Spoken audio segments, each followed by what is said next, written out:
सीधा next question क्या है। 1 ग्राम ऑफ चारकोल एब्जॉर्ब हुआ है 100 ml of 0.5 molar CH3COOH acetic acid to form monolayer. ठीक है, मोनोलेयर बनी है मतलब फिजिकल एब्जॉर्प्शन है, सॉरी मोनोलेयर बनती है केमिकल एब्जॉर्प्शन में। ठीक है, सो 1 ग्राम हुआ है, 1 ग्राम ऑफ चारकोल एब्जॉर्ब करा है, क्या करा है 100 ml 0.5 मोलर CH3COOH। ठीक है, and there by the molarity is reduce to 0.49, मतलब पहले जो एब्जॉर्ब होने से पहले 0.5 मोलर थी और 0.49 मोलर है। ठीक है, calculate the surface area of charcoal absorb by each molecule of CH3COOH, और सरफेस एरिया दे रखा चारकोल का कितना है। देखो इस क्वेश्चन में सिंपली आप क्या करोगे, सबसे पहले मैंने बताया है एब्जॉर्प्शन के लिए कोई भी चीज अगर किसी भी लेयर पर, ठीक है, कोई भी एक चीज है, कोई भी मॉलिक्यूल्स हैं, कोई भी एक कंपाउंड है सपोज करो, और कोई भी चीज है और उसके ऊपर कोई चीज एब्जॉर्ब हो रही है।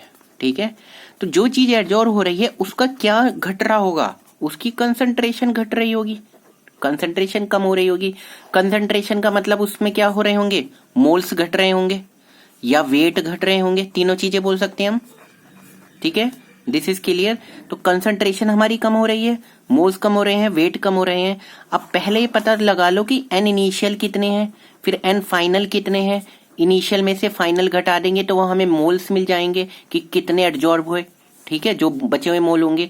और मोल्स कैसे निकले, हमें मोलरिटी का फॉर्मूला पता है। मोलरिटी क्या होती है, number of moles divide by solution volume in litre. ठीक है, लीटर में।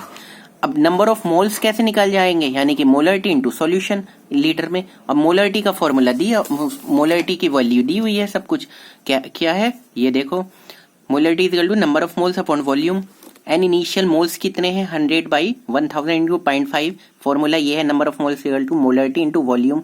मोलरिटी कितनी है 100 बाई ये है वॉल्यूम 100 ml दिया हुआ है तो उसे लीटर में कन्वर्ट कर दिया। पहले क्या है एन इनिशियल की कंसंट्रेशन 0.5 मोलर। ठीक है, एन फाइनल देखो शॉर्टकट में बता रहा हूँ, सिंपल है ये, 0.49 हो गया। देखो पहले कितना था 0.5 था, उसके बाद 0.49 हो गया, और n initial minus n final mole से पता चल जाएगा कितने मोल एब्जॉर्ब हुए। तो इट मींस ये हमने फॉर्मूला लगा के सिंपली 10 की पावर -3। ठीक है, अब देखो पहले कितने मोल थे हमारे, कितने थे 5 इंटू 10 की पावर -2, 4.9 10 की पावर -2, 10 की पावर -3 हमारे पास एब्जॉर्ब हुए हैं। ठीक है, मतलब जितना वेट घटा या मोल्स घटे वो एब्जॉर्ब हो गए। अब एन एब्जॉर्ब ऑफ मॉलिक्यूल मतलब कितने मॉलिक्यूल्स हुए, कितने मॉलिक्यूल्स हुए वो कैसे पता लगेगा। क्या हम इसको एवोगैड्रो नंबर से कर सकते हैं, क्योंकि एवोगैड्रो नंबर से हम करने पे मॉलिक्यूल निकल जाते हैं। मॉलिक्यूल एवोगैड्रो मतलब 6 इंटू 10 की पावर 23।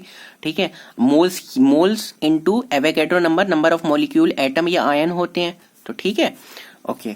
अब देखो टोटल हमारा सरफेस एरिया कितना था भाई, सरफेस एरिया कितना था, surface area of charcoal 3 into 10 की power 2 metre square upon gram. ठीक है, अब टोटल सरफेस एरिया अपॉन में हमारे मॉलिक्यूल कितने हैं।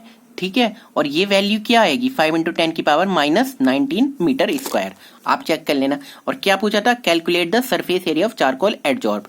ठीक है, अब कोई भी सरफेस एरिया जो एब्जॉर्ब हुआ है इसका मतलब क्या, टोटल सरफेस एरिया अपॉन में कितने मॉलिक्यूल थे, एक मॉलिक्यूल कितना एब्जॉर्ब हो रहा था कितने एरिया में, तो वो उसकी बची हुई आ जाएगा। ठीक है, और दिस इज द वैल्यू। ठीक है, और पर्टिकुलर क्वेश्चन में यहीं तक पूछा हुआ था, सी दिस ये तो था ना, calculate the surface area of charcoal absorb. Fine.